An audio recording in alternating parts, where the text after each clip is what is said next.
Jadi kita langsung aja di sini kita ada beberapa contoh soal. Yang pertama, boleh next. Nah, kebaca ya. Jadi ini contoh soal pertama. Gue bacain dulu mungkin. Kendaraan-kendaraan datang ke sebuah pom bensin kecil mengikuti distribusi Poisson dengan rate kedatangan 30 mobil per jam. Kendaraan-kendaraan tersebut dilayani mengikuti distribusi eksponensial dengan waktu rata-rata pelayanan yaitu 4 menit. Dan pom bensin memiliki 4 dispenser yang dapat melayani 4 kendaraan secara bersamaan atau paralel. Tetapi sayangnya di sana tidak ada tempat untuk menunggu.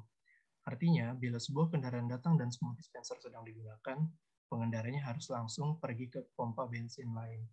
Nah, di sini kita diminta untuk menuliskan notasi kendal dari sistem antrian tersebut.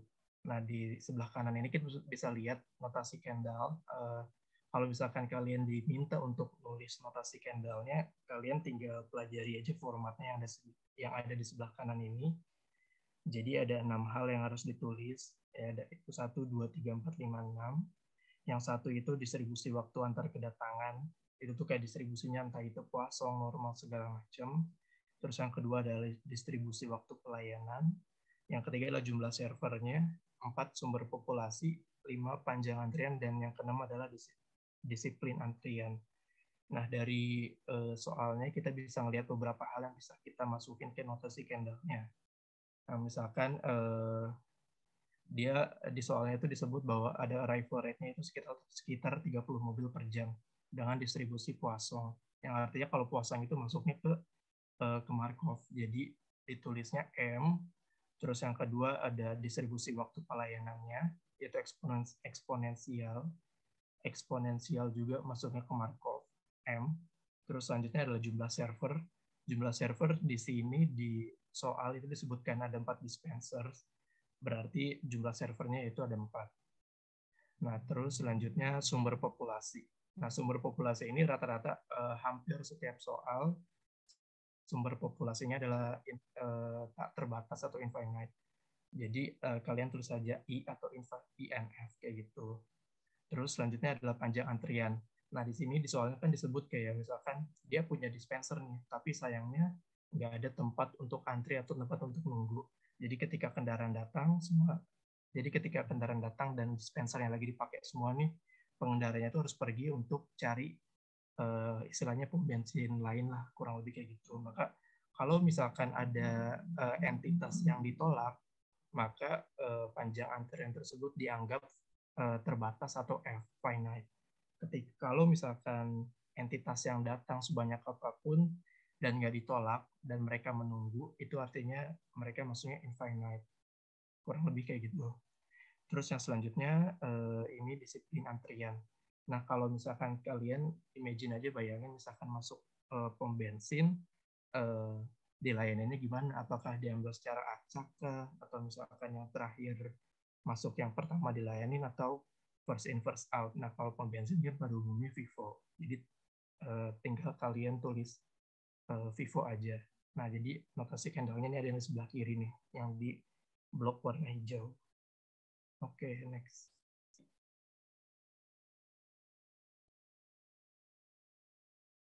Oke, buat nomor 2, ini pertanyaan mudah, cuman ngasih tahu kelebihan dan kekurangan dari multi channel single phase sama M single channel single phase. Nah, yang pertama multi channel single phase itu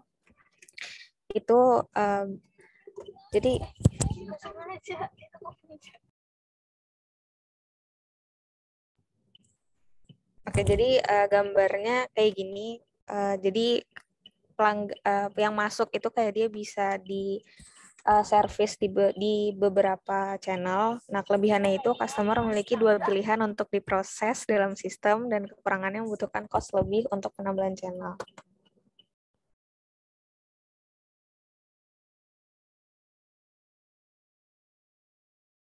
Lalu buat yang single phase itu berarti dia cuma bisa dilayani di satu channel aja. Nah, kelebihannya itu dia nggak terlalu banyak proses yang perlu dilewati dari sistem antrian. Jadi sangat simpel, tapi kurangannya kalau misalkan customer-nya banyak, probabilitas untuk idle itu akan besar karena hanya ada satu service yang bisa dipakai kayak gitu.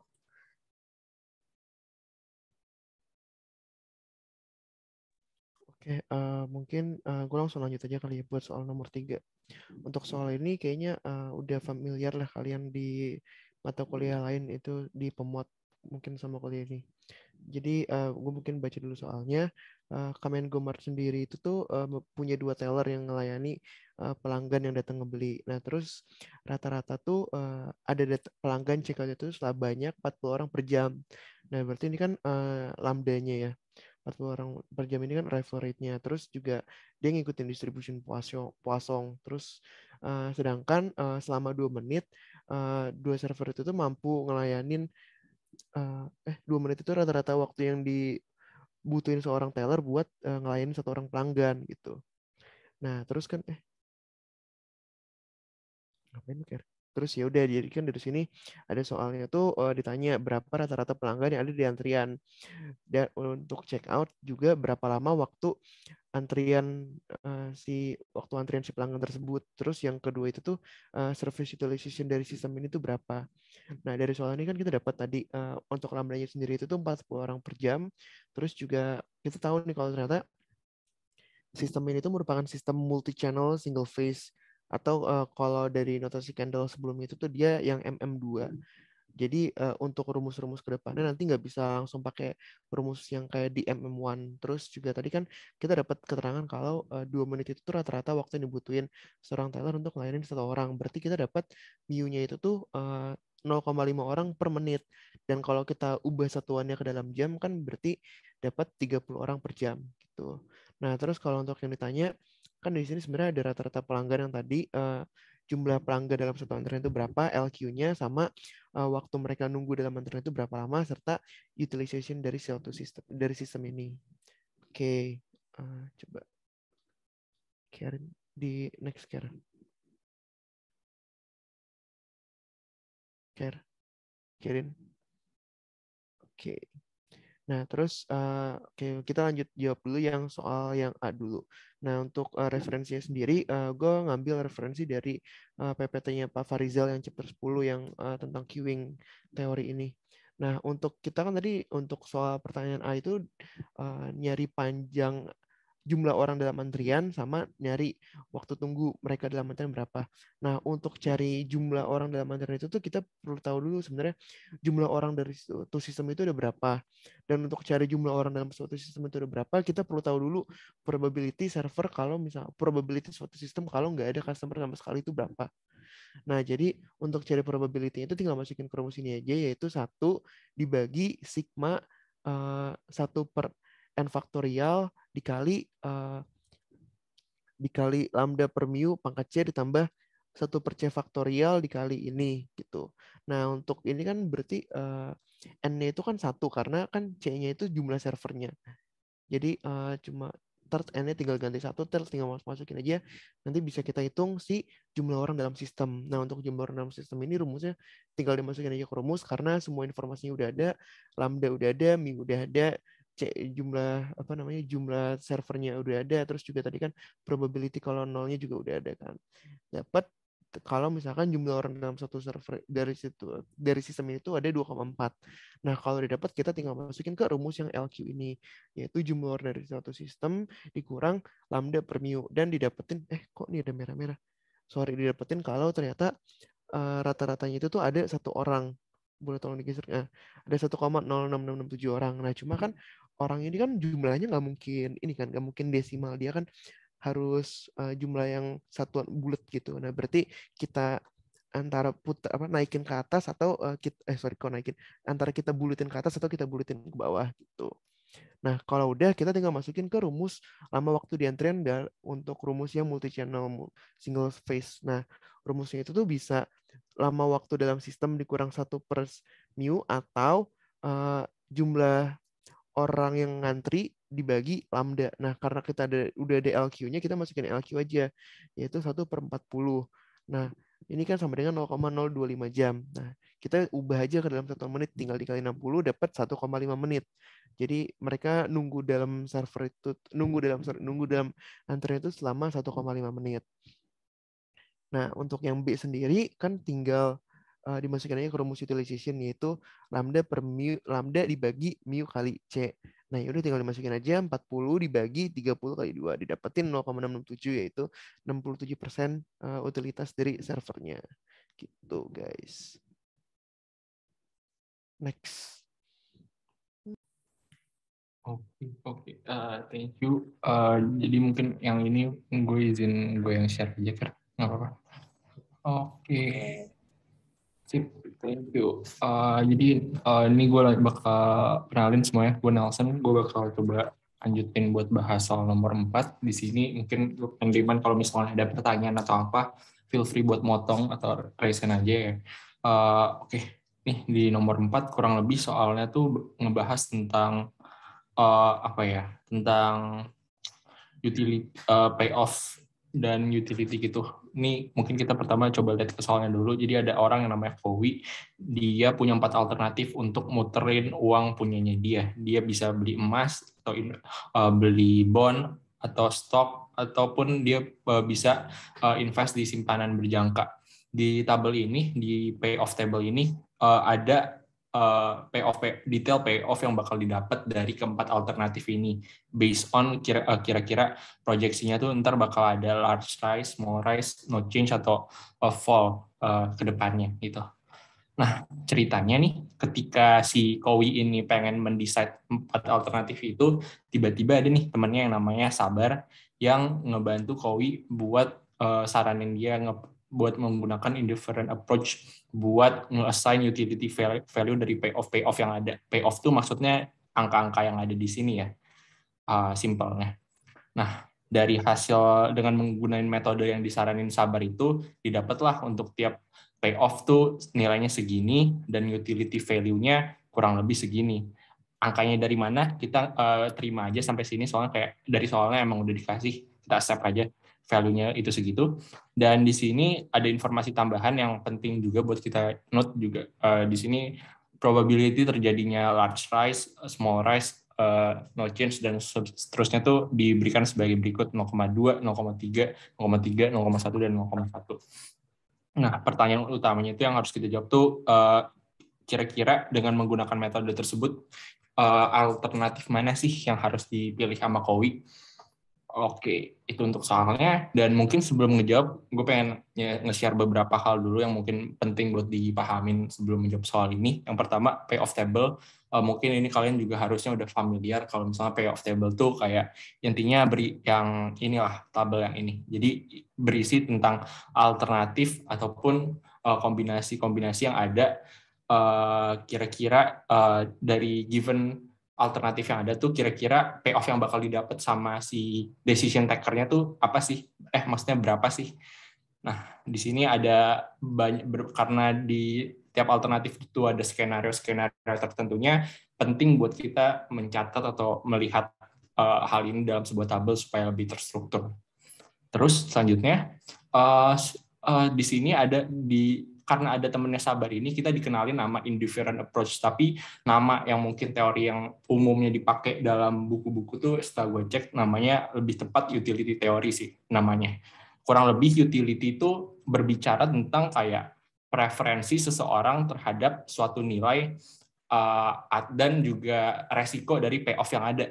Jadi ketika kalian ngelihat angka-angka di sini, tentunya kalau misalnya kalian ngedesain, kalian nggak mungkin percaya based on angka-angka ini aja dong. Ada hal-hal kualitatif di belakang decision si Kowi ini yang bisa juga berpengaruh terhadap pengambilan keputusan dia. Jadi misalnya nih, si Kowi ini orang tuanya misalnya punya jejak track record sering invest di emas dan orang tuanya tuh untungnya banyak di emas.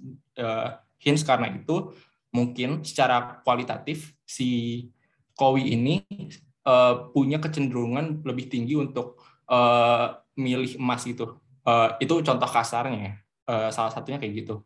Nah, untuk bisa mengkuantitatifkan hal-hal kualitatif seperti itu, konsep utility ini diperkenalin dalam decision analysis ini. Kurang lebih utility itu konsepnya itu. Yang paling penting sebenarnya utility ini diperkenalin buat nge-introduce kira-kira si seseorang itu lebih ke risk averse, risk taking, atau risk neutral. Di sini risk averse itu berarti dia lebih cenderung menghindari adanya resiko, risk taking itu dia lebih berani mengambil resiko. Sementara kalau risk neutral tuh cenderung cuek terhadap cenderung netral ataupun cuek terhadap resiko yang ada. Oke, kurang lebih itu. Dan untuk bisa mengincorporate utility teori ini, di mana konsep utility ini yang kualitatif, ada namanya utility function. Nah, jadi utility function itu simpelnya angka-angka payoff di sini yang awalnya given dari soal ini, yang berkisar dari min 400 sampai 400, ini sebenarnya dimasukin dulu ke utility function, baru menghasilkan utility value-nya. Pembahasan tentang utility function itu cara kerjanya gimana nggak gue bahas dalam hal ini karena biasanya sih langsung given dari soal ya buat level kita. Jadi pokoknya payoff dimasukin ke utility function, outputnya tuh utility value yang ada di sini. Harusnya tentang utility value udah clear. Jadi kurang lebih given payoff-nya itu X, utility atau outcome-nya itu U dalam kurung X.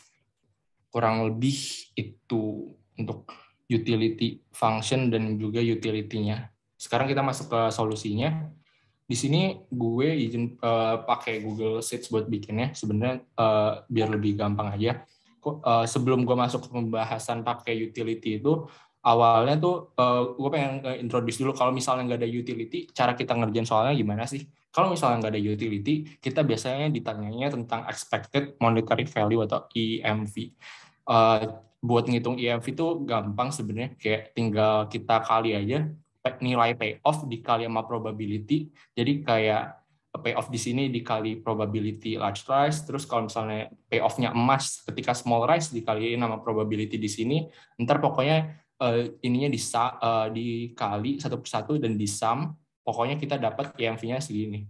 Kita jadi dapat expected monetary value.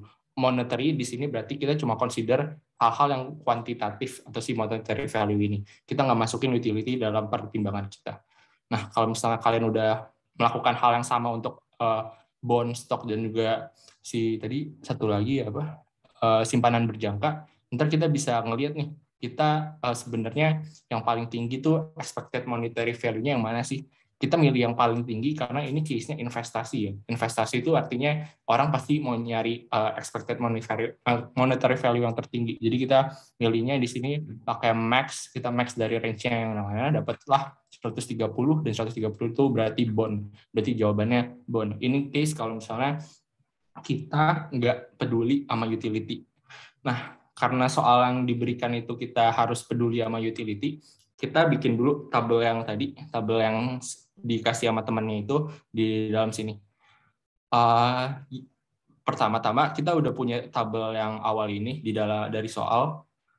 Nah, di sini kan ada itu ya, kalau misalnya kita nge-refer ke tabel payoff, ke tabel yang tadi dikasih sama temennya si Kowi, ini kita bisa nge-refer nih, kira-kira kayak kalau misalnya nilainya payoff-nya min 100, utility value-nya berapa? Di sini berarti utility value-nya itu 0,36. Dan juga kalau misalnya ini 100, payoff-nya berarti utility value-nya itu ada di 0,65. Kurang lebih begitu. Nah, buat mensimplifikasi,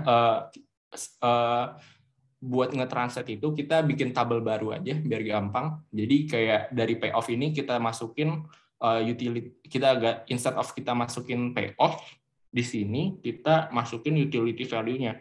Jadi biar gampang dan minimize kesalahan, gue pakai rumus VLOOKUP. Jadi di sini kita VLOOKUP tuh simpelnya bisa nge-translate kayak di sini min 100, translasinya di utility value-nya berapa gitu. Kurang lebih gitu. Nah, setelah kita dapat, kurang lebih kita bakal ngelakuin hal yang sama seperti di tabel sebelumnya, tapi di sini case-nya tuh kita bakal nyari atau menghitung EUV atau expected utility value-nya berapa. Instead of kita nyari si EMV-nya. Oke. Kita simpelnya tetap sama aja.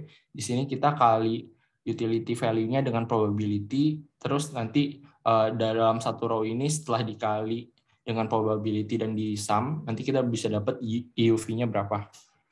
Nah, setelah kita dapat angka-angka UFO yang di sini, kita bisa ngedetect yang kalau yang nilainya maksimal tuh ternyata 0,675, which is si stok. Berarti jawaban untuk soal ini, buat jawabannya si Kowi paling tepat invest di mana, jawabannya dia lebih seharusnya bakal lebih menguntungkan kalau invest di stok. Mungkin ini sekian dari gue. Further reference yang gue pakai tuh ntar bisa dilihat di sini. Nanti mungkin gue bakal coba share itunya ya, detailnya. Mungkin ini aja buat nomor 4, boleh dilanjutin ke nomor 5. Misalkan nggak ada pertanyaan. Kalau misalnya nggak ada pertanyaan. Oh ya, mungkin gue yang lanjut share aja. Oke.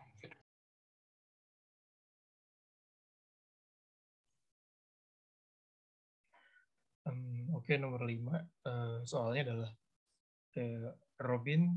Ada jadi seorang namanya Robin, dia sering banget ke sebuah kota atau kota A gitu. Untuk menuju ke sana bisa ditempuh melalui 2 rute. Rute 1 adalah jalan tol yang memiliki 4 jalur yang lurus dan mulus, sedangkan rute 2 itu jalan yang berpanorama indah dan berkelok-kelok. Nah, polisi yang berpatroli di area tersebut itu nggak punya personil yang cukup, sehingga dan di sisi lain Robin itu orang yang nggak bisa menahan keinginannya untuk ngebut-ngebutan di jalan kalau dia ngeliat jalan tol yang lurus, mulus, atau juga jalan yang belok-belok menantang kayak gitu. Nah, jika seluruh unit polisi berpatroli secara penuh pada salah satu dari 2 rute tersebut, nah si Robin ini pasti akan kena tilang $100.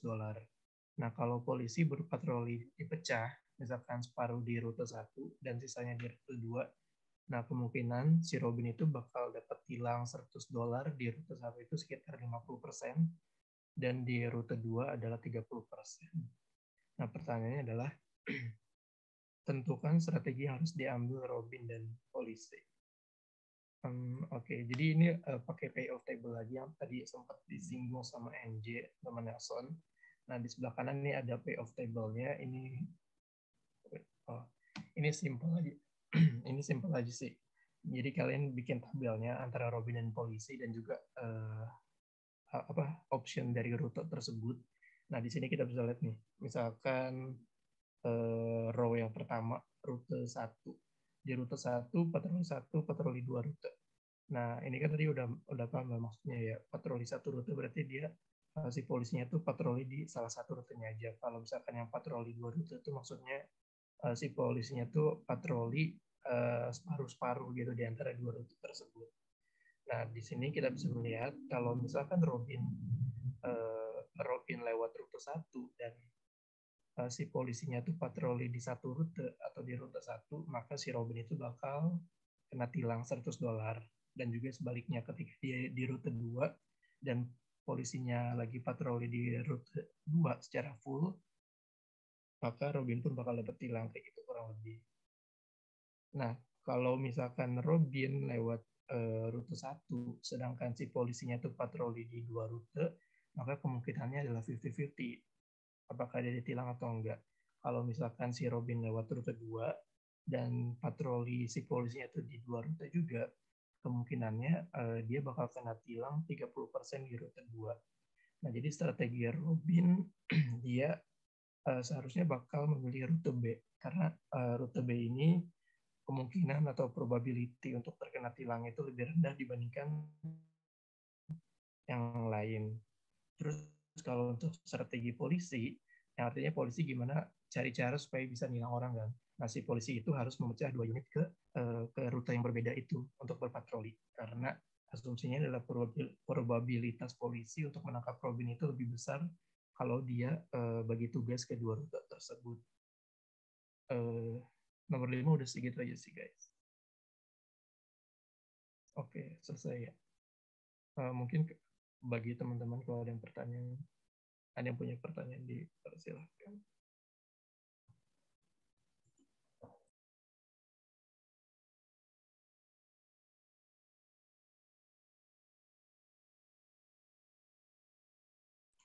Mungkin ditunggu sampai 2041 kali ya.